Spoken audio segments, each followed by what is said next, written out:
पर खेसारी लाल यादव कॉमेडी छोड़ के कुछ स्टोरी बाज फिल्म करने की कोशिश की है, जिस फिल्म का टाइटल है अंदाज। ये फिल्म में स्टोरी जिस तरह से नज़र आ रहा है ना, मुझे लग रहा है कि बहुत ज़बरदस्त स्टोरी है। और ये फिल्म बहुत पहले शूटिंग होकर रख चुका था यार, पहले इसको रिलीज़ कर देना चाहिए था। जिस तरह से स्टोरी मुझे लग रहा है कि इसको बहुत पहले लिखा गया था और बहुत पहले बना के रख दिया गया था।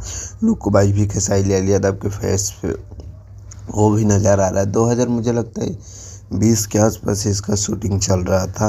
अनाउंसमेंट हुआ था शायद से 21 या 20 में, इसी कुछ अनाउंसमेंट हुआ था। उस टाइम से फिल्म का शूटिंग ख़त्म होकर रखा हुआ था। बेस्ट मुझे ट्रेलर लगा यार, इसमें गाने दो मुझे बहुत फेवरेट लगे यार। और पूरा स्टोरी मतलब ट्रेलर काटने वाला को ट्रेलर काटने नहीं आया, पूरा स्टोरी दिखा दिया गया है।